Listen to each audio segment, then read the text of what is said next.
अस्सलाम वालेकुम नाज़रीन, आप यूट्यूब चैनल देख रहे हैं। मैं इमरान खान हूँ।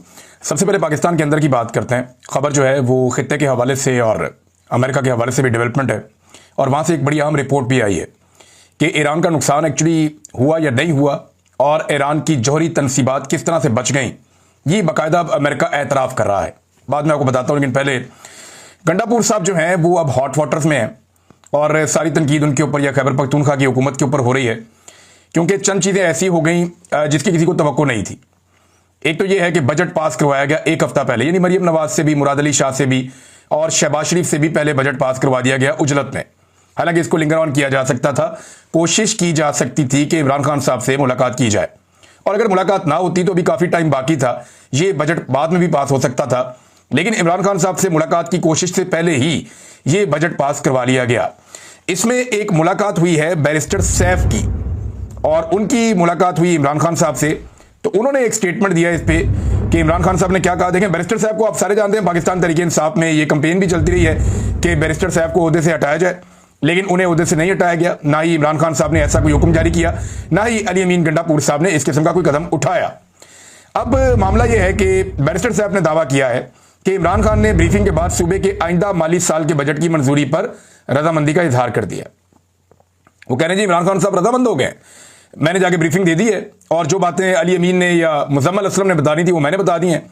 लिहाजा उन्होंने कहा जी मुलाकात के हवाले से तफसीलात बताई, और आगाह किया कि इमरान खान को सूबे की सूरत हाल और अपोजिशन की साजिश के हवाले से ब्रीफिंग दी। उन्होंने कहा कि मैंने इमरान खान से मुलाकात में उन्हें वह सब कुछ बता दिया जो गंडापुर और मुजम्मल असलम बताना चाहते थे। इसके बाद इमरान खान साहब ने बजट पर रजामंदी का इजहार कर दिया है, और मुलाकात में सियासी अमूर समेत खैबर पख्तूनख्वा बजट के हवाले से तफसीली गुफ्तगू हुई है। मैंने आपको पहले बताया था कि बैरिस्टर साहब जो हैं वो खैबर पख्तूनख्वा के मोहसिन नकवी हैं, और ये एक्चुअली एस्टेब्लिशमेंट के आदमी हैं, ज़बरदस्त किस्म के इनके ताल्लुकात हैं एस्टेब्लिशमेंट के साथ, और ये कोई ढके छुपे नहीं है, ये बहुत पुराने ताल्लुकात हैं।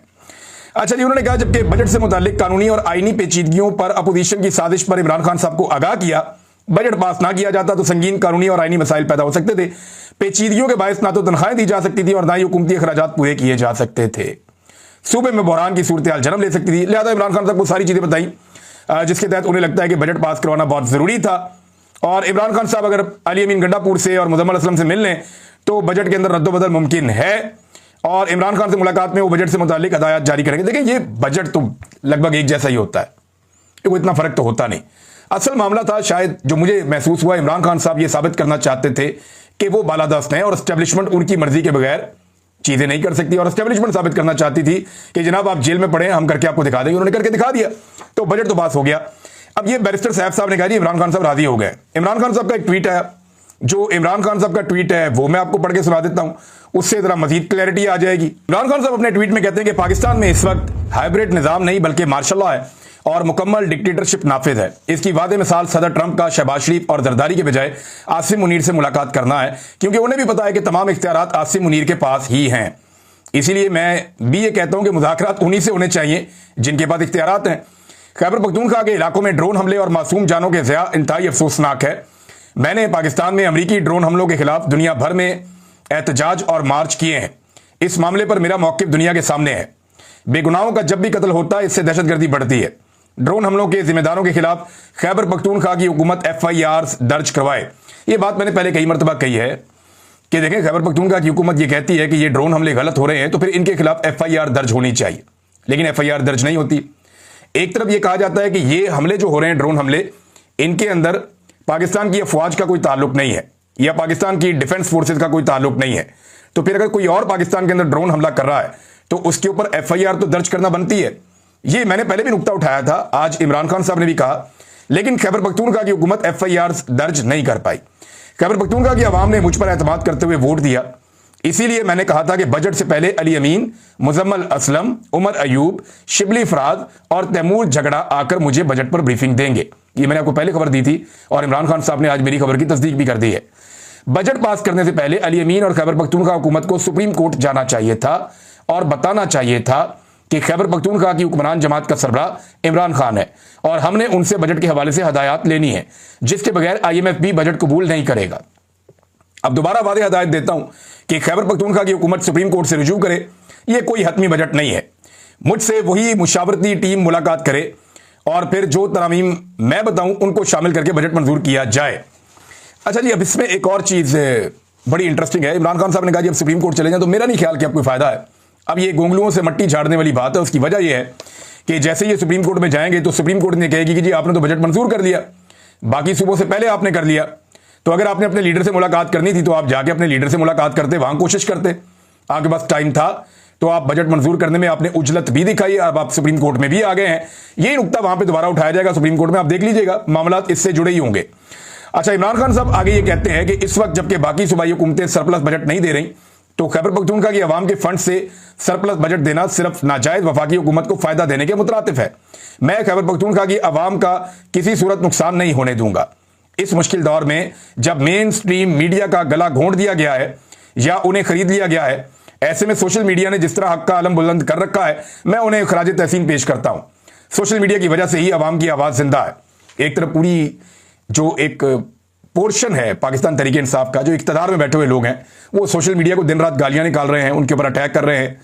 बल्कि शहजाद अकबर साहब ने अली अमीन गंडापुर के रिश्तेदार के हवाले से बताया कि उन्होंने तो बाकायदा जो सोशल मीडिया इमरान खान साहब का ऑफिशियल है उन्हें भी गालियां दी और धमकाया है बकौल शहजाद अकबर साहब के। तो ये सूरत बड़ी अजीब है। इमरान खान साहब उन्हें खराज तहसीन पेश करते हैं, गंडापुर साहब के करीबी लोग जो हैं वो उन्हें गालियां देते हैं। ये मेरी समझ से बाहर है। सोशल मीडिया की वजह से ही अवाम की आवाज़ जिंदा है। इमरान खान साहब ने अपने अहले खाना से जब गुफ्तगू की तो ये वो गुफ्तगू है जो रिपोर्ट हो गई, और कल के दिन इमरान खान साहब की रात के वक्त ये ट्वीट आई थी। अब देखें, इमरान खान साहब कुछ और कह रहे हैं, खैबर पख्तूनख्वा की हुकूमत कुछ और कह रही है। वो कह रहे हैं जी हमने इमरान खान को राजी कर दिया बजट के ऊपर। इमरान खान साहब कह रहे हैं हतमी बजट नहीं है, जाओ सुप्रीम कोर्ट में जाओ। बल्कि ये कह रहे हैं कि जी मेरे से मिलना चाहिए था, पहले आकर मुशावरत करनी चाहिए थी, फिर बजट लेकर जाना चाहिए था। गंडापुर साहब ने भी इस पे स्टेटमेंट दिया है। गंडापुर साहब का मैंने स्टेटमेंट सुना तो थोड़ी बॉडी लैंग्वेज उनकी थोड़ा परेशान भी मुझे लग रहे थे, क्योंकि उनके ऊपर बड़ा खौफनाक किस्म का अटैक हुआ है। पूरी की पूरी पार्टी, बहुत सारे लोग, सोशल मीडिया, आम वर्कर जो है पाकिस्तान तहरीक इंसाफ का, वो गंडापुर साहब को एक ऐसे बंदे के तौर पे देख रहा है जिसने इमरान खान साहब को धोखा दिया। तो गंडापुर साहब ने जो स्टेटमेंट दिया, उन्होंने कहा जी गवर्नर राज लगाने का या इमरजेंसी लगाने का एक प्लान बन चुका था। तनकीद जो मेरे पे कर रहे हैं ना इस वक्त, वो किसी और के एजेंडे पे काम कर रहे हैं। यानी उन्होंने सबको कह दिया किसी और के एजेंडे पे हैं। खान साहब ने कहा कि बजट पास करने से मुझसे, उन्होंने कहा था मुशावरत के बारे में कहा था, लेकिन मैंने बजट पेश करने से मना नहीं किया था, लेकिन बजट तो पास भी कर दिया ना इन्होंने। अच्छा, फिर इमरान खान साहब ने कहा था कि उनकी डिमांड थी कि मुझे मेरी टीम से मिलवाया जाए, लेकिन नहीं मिलवाया गया। इमरान खान साहब जब कहेंगे फौरन हुकूमत हम खत्म कर देंगे। आईनी तकाजे पूरे करने के लिए बजट पास करना जरूरी था, लेकिन सवाल यह पैदा होता है कि क्या यह बजट मरियम नवाज से, शहबाज शरीफ से और मुराद अली शाह से भी पहले पास करना जरूरी था? ये सवाल जो गंडापुर साहब पे जो लोग तनकीद कर रहे हैं वो यही उठा रहे हैं। वो ये कह रहे हैं कि गंडापुर साहब ने बजट पास किया, ठीक है, अच्छी बात है, अपनी हुकूमत बचानी चाहिए, लेकिन क्या यह बजट सबसे पहले पास करना जरूरी था जबकि बाकियों ने पास नहीं किया? क्या कोशिश नहीं करनी चाहिए थी इमरान खान साहब से मुलाकात की? यह सवाल उठाया जाता है, इसका जवाब वो नहीं देते। फिर उन्होंने ये क्लेम किया कि पॉलिटिकल पार्टी ने यह फैसला किया है। ये गंडापुर साहब का क्लेम है। पॉलिटिकल पार्टी के सोर्सेज कहते हैं जी हमने ये फैसला नहीं किया, बल्कि अलीमा खान कहती है हमें तो ये कहा गया था कि एमपीएस सारे लेकर अडियाला के बाहर आ जाएंगे और हमें वादा किया गया था। बल्कि अलीमा खान साहब का एक स्टेटमेंट है, वो मैं आपको पढ़ के सुनाता हूं। उन्होंने कहा हमने खैबर पख्तूनख्वा के मेंबर से भीख मांगी, बहुत मिन्नतें की कि अगर वो इमरान खान से मुलाकात की इजाजत नहीं दे रहे तो आप अडियाला के बाहर आ जाएं। स्पीकर का फोन आया कि पास है या पेश है। मैंने कहा कि आप अडियाला के बाहर क्यों नहीं जाते? उन्होंने कहा कि हम जाएंगे, फिर भी वो लोग नहीं आए। अब ये अलीमा खान साहब का स्टेटमेंट है। तो एक तरफ ये लोग कहते हैं कि हमने पॉलिटिकल कमेटी के कहने पे किया, पॉलिटिकल कमेटी के लोग परों पे पानी नहीं पड़ने दे रहे। वो कह रहे हैं जी हमने तो ये तय नहीं किया था, हम तो ईरान के ऊपर मीटिंग कर रहे थे 22 तारीख को और तय हुआ था कि अडियाला जाएंगे, मुलाकात की कोशिश करेंगे और आखिरी टाइम पे हमारे पास 30 तारीख तक के लिए वक्त है, हम बजट बाद में पास कर लेंगे। लेकिन फिर अली अमीन गंडापुर साहब ने उल्टा जो लोग उन पर तनकीद कर रहे हैं उन्हें गद्दार करार दे दिया, उन पर फतवे लगा दिए और उन्होंने कहा कि सुन लें, जब तक हम जिंदा हैं किसी का बाप भी माइनस इमरान खान नहीं कर सकता, हमारी डेड बॉडी से गुजरकर माइनस होगा। देखिए, डेड बॉडी का जिक्र अली अमीन गंडापुर साहब बहुत मरतबा पहले भी कर चुके हैं।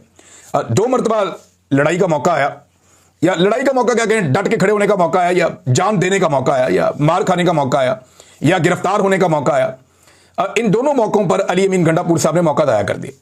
एक मरतबा वो पहाड़ों पे चढ़ गए और क्रॉस करके निकल लिए, दूसरी मरतबा वहां पे लाशें छोड़ के अली अमीन गंडापुर साहब डी चौक में जिन लोगों को अपने साथ लेकर गए थे उनकी लाशें वहां छोड़ के वहां से निकल लिए। तो ये दोनों मरतबा जो अली अमीन गंडापुर साहब ने किया, उसके बाद जब वो कहते हैं ना कि हमारी डेड बॉडी से गुजर के ये होगा तो वो होगा, तो उसके अंदर जान अब नजर नहीं आती। क्योंकि जब आप बार बार ऐसी चीजें करते हैं तो फिर लोगों को उसके ऊपर यकीन आना जरा थोड़ा मुश्किल हो जाता है। मुराद सईद साहब का भी एक ट्वीट है इस सिचुएशन में। मुराद सईद साहब क्या कहते हैं, ये इमरान खान साहब के वफादार साथियों में से एक हैं। इनका प्रॉब्लम यह है कि ये सामने आ नहीं सकते, वजह यह है कि ये सामने आएंगे तो इनको गिरफ्तार किया जाएगा और गिरफ्तार करके इमरान खान साहब को एक और मामले में लपेट दिया जाएगा मुराद सईद साहब के जरिए से।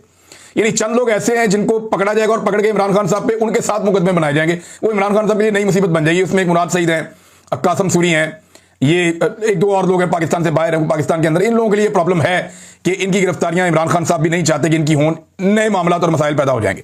अब मुराद सईद कहते हैं कि जब इमरान खान की वादे हदायत मौजूद हों तो वही पॉलिसी है, इस पर अमल दरामद सब पर लाजिम है। इमरान खान की हदायत की मौजूदगी में किसी के बयान की क्या जरूरत बाकी रह जाती है, और जब खान की हदायत से रोगर्दानी हो सकती है तो मेरी क्या हैसियत है।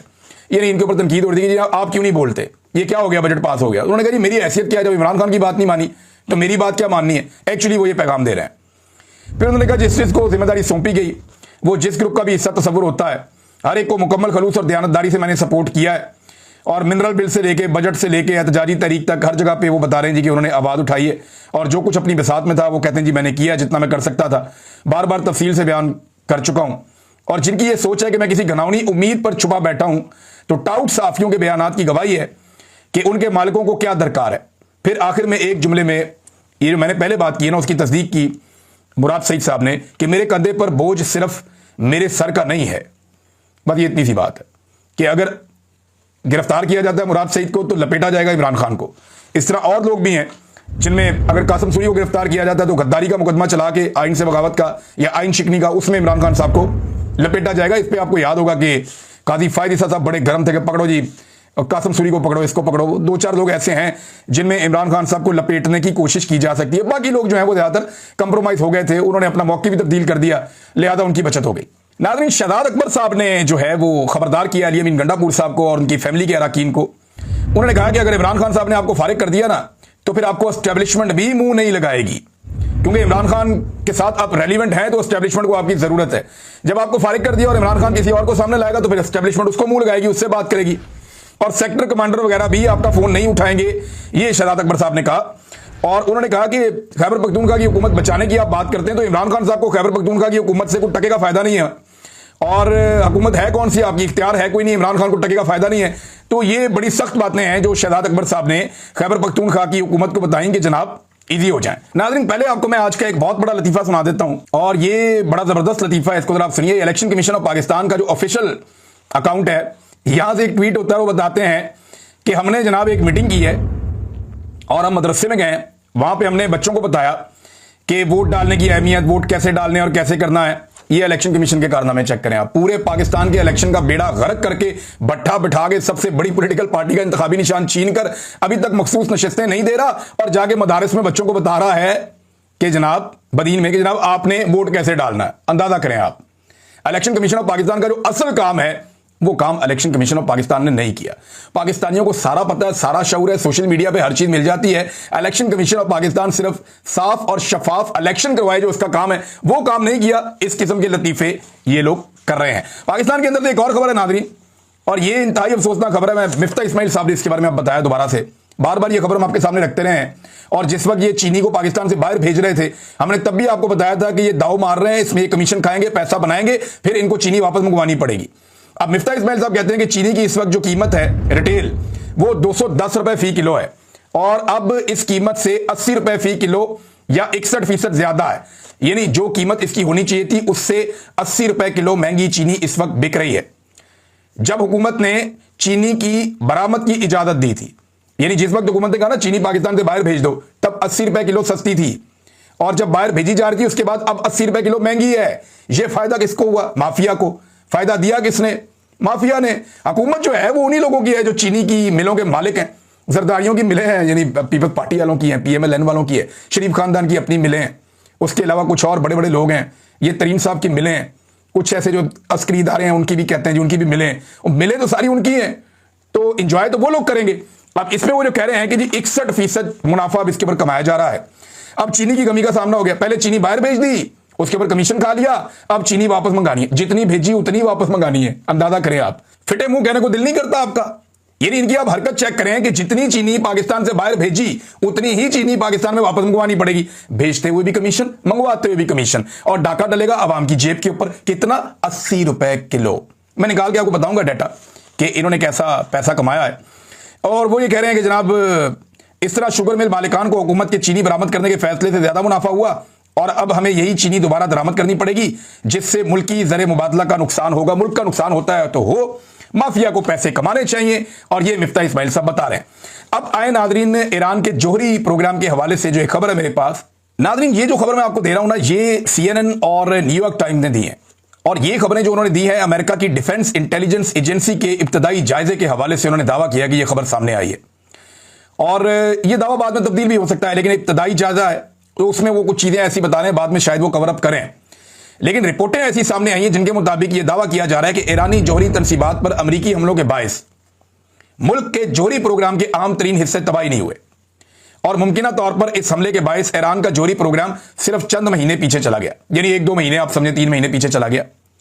तो ईरान का जो जौहरी तनसीबात हैं उनका कोई ऐसा डैमेज नहीं हुआ जिसकी वजह से ईरान का जो जौहरी प्रोग्राम है उसके अंदर कोई बड़ा खलल पैदा हो जाए। अमेरिका इसमें कामयाब नहीं हुआ। ये कौन कह रहा है? ये अमेरिका की डिफेंस इंटेलिजेंस एजेंसी की इब्तदाई जायजे की रिपोर्ट है, और ये CNN और न्यूयॉर्क टाइम ने इसको शाया किया है। अच्छा, इसके अलावा पेंटागन जो है वो डिफरेंट किस्म के दावे भी कर रहा है, लेकिन ये खबर भी 2 बड़े जरीदों के अंदर वहां पे छपी है और पूरी दुनिया के अंदर ये खबर अब गर्दिश कर रही है। तो फिर अमेरिका ईरान में लेने क्या गया था, हासिल क्या किया? आपको याद है डोनाल्ड ट्रंप ने एक ट्वीट किया था, अनकंडीशनल सरेंडर, इस किस्म का एक ट्वीट किया था कि मुकम्मल हमें सरेंडर चाहिए ईरान की जानिब से। उन्होंने तो सरेंडर नहीं किया, बल्कि हुआ यह कि इसराइल ने अमेरिका से दरखास्त करके जंगबंदी करवाई। ईरान ने तो दरखास्त भी नहीं की जंगबंदी की, लेकिन ईरान ने एक काम अच्छा किया। जंगबंदी के फौरन बाद एक तो वो लोग जश्न मना रहे हैं, खुश हो रहे हैं, इसराइली भी कहीं ना कहीं खुशियां मना रहे हैं, सबको ऐसा लगता है कि वो जीत गए हैं। लेकिन इसराइल की मिथ तो टूटी है इस बात की कि उनका आयरन डोम या उनका एक जो दिफाई निज़ाम है वो नाकाबिल तस्खीर है, तो वो मिथ टूट गई है। हाँ, ये जरूर है कि अभी जो अच्छा कदम एक उठाया वो ईरान के सदर ने राब्ता किया मोहम्मद बिन सलमान से और अमीर कतर से, इन दोनों से राब्ता किया, और कतर के अमीर से राब्ता करके उन्होंने कहा जी मुझे अफसोस है इस बात का कि हमें आपके मुल्क में अमेरिकी एयरबेस पे अटैक करना पड़ा, क्योंकि हुदूद जो है वो कतर की है, लिहाजा उन्होंने अफसोस का इजहार भी किया। तो भाईचारे के लिए बहुत जरूरी था और यह कदम उन्होंने बहुत अच्छा उठाया। दूसरी तरफ सऊदी अरब ने ईरान के जो इकदाम हैं उनका खैर मकदम किया और उन्होंने कहा जी कि जंगबंदी की हम तारीफ करते हैं और ईरान ने बहादुरी का और बड़े दिल का सबूत दिया है। ये सारी दुनिया उनकी तारीफ कर रही है। नाज़रीन, जंगबंदी की कुछ खिलाफवर्जी भी हुई और इसके ऊपर ट्रंप ने बड़ा रोला भी डाला, और खास तौर पे उन्होंने कहा जी कि नेतन्याहू के ऊपर मैं ज्यादा नाराज हूं कि जंग की जो खिलाफवर्जी नहीं होनी चाहिए, और इस किस्म की चीजें छोटी मोटी बात में हो जाती हैं। लेकिन डोनाल्ड ट्रंप बड़े सीरियस हो गए हैं इस मामले में कि उन्हें हर हाल में हासिल करना है अमन का नोबेल प्राइज। इसराइल ईरान जंगबंदी, सदर ट्रंप को बाकायदा तौर पर नोबेल इनाम के लिए नामजद कर दिया गया, और अमेरिकी मीडिया के मुताबिक जॉर्जिया से रिपब्लिकन रुकन हैं कांग्रेस के बडी कार्टर, उन्होंने सदर ट्रंप की नामजदगी के लिए नोबेल कमेटी को खत लिखा है। एक खत तो पाकिस्तान ने लिख दिया ना, एक जॉर्जिया से एक रुकन है कांग्रेस के, उन्होंने भी एक खत लिख दिया और उनका ताल्लुक भी रिपब्लिकन पार्टी से। तो उन्होंने भी कहा जनाब कि डोनाल्ड ट्रंप ने क्योंकि जंग बंद करवाई है, वैसे डोनाल्ड ट्रंप ने शुरू से अपना ये इमेज रखा है अपने पिछले दौरे हुकूमत में भी, अपने इस दौरे हुकूमत में भी, कि वो जंगे शुरू करने वाला नहीं, जंगे खत्म करने वाला आदमी है। लेकिन ये जिस तरीके से डोनाल्ड ट्रंप ने सारी चीजों को मैनेज किया है, यानी फलस्तीनियों का खून कंटिन्यूसली बह रहा है, वहां पे वो इसराइल को सपोर्ट करते हैं। 80 फलस्तीन के अंदर शहादतें हुई हैं, 80 फलस्तीनियों को शहीद किया गया, जिसके अंदर जो मदद करने वाले कारकुन वहां पे मौजूद थे उनके बारे में भी कहा जा रहा है कि बड़ी तादाद उनकी भी शहीद हुई है। ये मैं आपको एक दिन पहले की कल की रिपोर्ट बता रहा हूं कि जैसे ही ईरान के साथ इजराइल की जंगबंदी हुई है तो फौरी तौर पे फलस्तीनियों के ऊपर अटैक किया गया है, और वो गुस्सा निकाल रहे हैं कि जनाब देखें ये फलस्तीनी खुश हो रहे थे जब ईरान हमें मार रहा था, तो उन्होंने फलस्तीन के अंदर 80 लोगों को मजीद शहीद किया है मीडिया रिपोर्ट्स के मुताबिक, जिसके अंदर इमदादी कारकुन जो है उनकी बड़ी तादाद में शहादतें हुई हैं। अब ये चीजें रोकने के लिए आप कह सकते हैं ना किसी को कि अमन का नोबेल प्राइज दिया जाए, यहां पे इसराइल को वो रोकते नहीं है और निहत्ते फलस्तीनियों का कत्लेआम कंटिन्यूसली हो रहा है। तो नाज़रीन, अब तक के लिए इतना ही। अपना ख्याल रखिएगा, अपने चैनल का भी